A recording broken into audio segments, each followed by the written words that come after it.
a planet seemingly born to create life, to nurture it, to be shaped and colored by it, and to shelter it.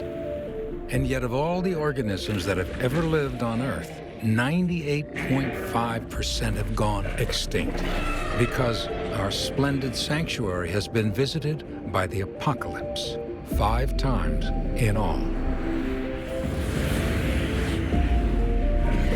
Everything we see on Earth today is the end survivor of at least one or maybe more mass extinction events. We are the descendants of those who survived extinction. 5 times, nearly every living thing was wiped off the face of the planet. 5 hells of ice and fire, devastation in the seas, on land, and in the air above. After each mass extinction, there's always winners, survivors that proliferate to become the rulers of the Earth. After each annihilation, the handful of survivors gave rise to an explosion of life forms. You have to imagine organisms that are radically different to those of today, with some extraordinary forms. From the beautiful to the bizarre. And with an arms race of predator and prey, leading inevitably to giants.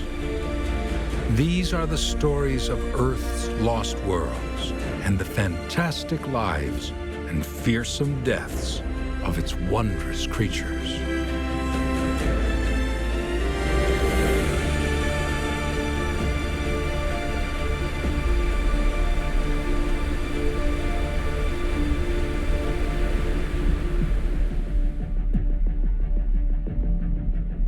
At least 3.5 billion years ago, life got a toehold on a still hostile Earth.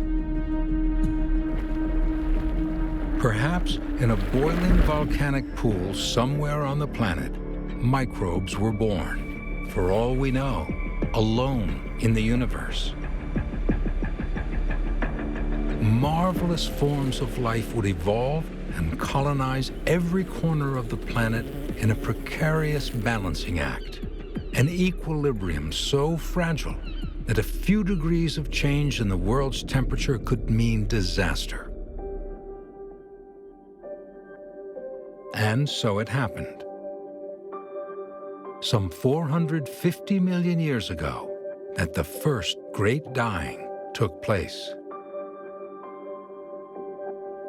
At the time, during a period known as the Ordovician, the continents clustered in the southern hemisphere. Thanks to temperatures just 2 degrees warmer than today's, the ice caps were almost non-existent, and the oceans some 600 meters higher than their current level. It was a very different world to ours. The continents were barren, but in the seas, after billions of years of simple microscopic life, extraordinary creatures appeared. The oceans played host to the first earthly paradise. Life is booming, it's blowing and going in the oceans, for sure. So in the Ordovician Sea, you had animals like trilobites, like little pill bugs. Trilobites are moving around, they have eyes, they have legs, they have segmented body parts. And they're cruising around on the seafloor, eating organic matter or other smaller animals. You also have corals, not the same ones we have today, but different kinds of corals. And there's a group of animals called the crinoids, which we call sea lilies because they look like plants, but they are in fact animals. They have a place where they're attached to the seafloor. They have a long stem, thing that looks like a flower, but it in fact is the body of the animal. In this first Eden, at once familiar and strange, the shallows teemed with creatures going about their business. Like these fish, some of the first creatures with bones. And these conodonts, which look like tiny eels.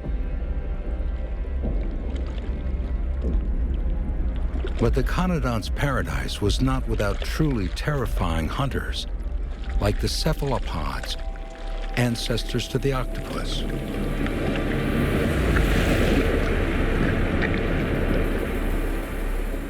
These are nasty marine predators. If you are out swimming with one of those things, it's not a pleasant concept to be eaten by a squid. I mean, it's reverse calamari, right? The calamari eats you.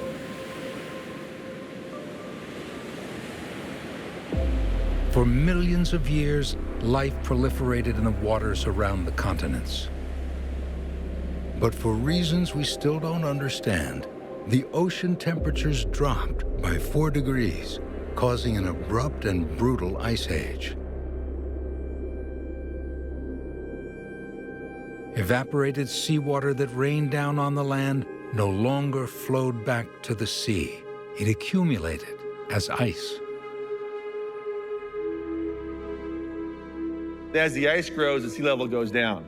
And so if you live in the shallow marine ecosystems and you have a freezing period which starts to move the water from the oceans onto land ice, you decrease the area where animals can live, and you can get extinctions.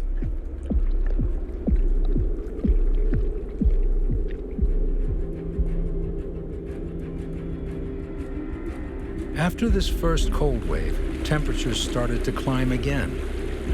The ice melted and sea levels rose. These climate convulsions pounded the already weakened creatures that still clung to life. And the 1-2 punch of cold and hot put in motion the first mass extinction in Earth's history.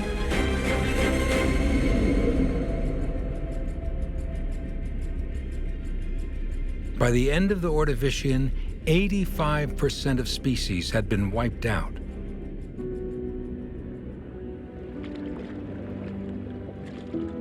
But a handful of hardy survivors made it through, including some of the primitive bony fish, which would navigate a singular pathway through the tree of life, one for which we should be eternally grateful.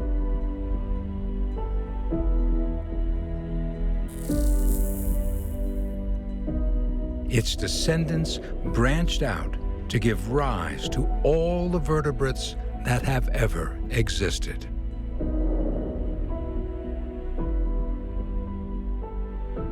Without it, no dinosaur would ever have walked the earth.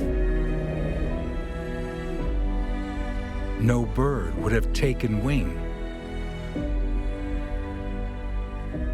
And no mammals or reptiles would ever have emerged.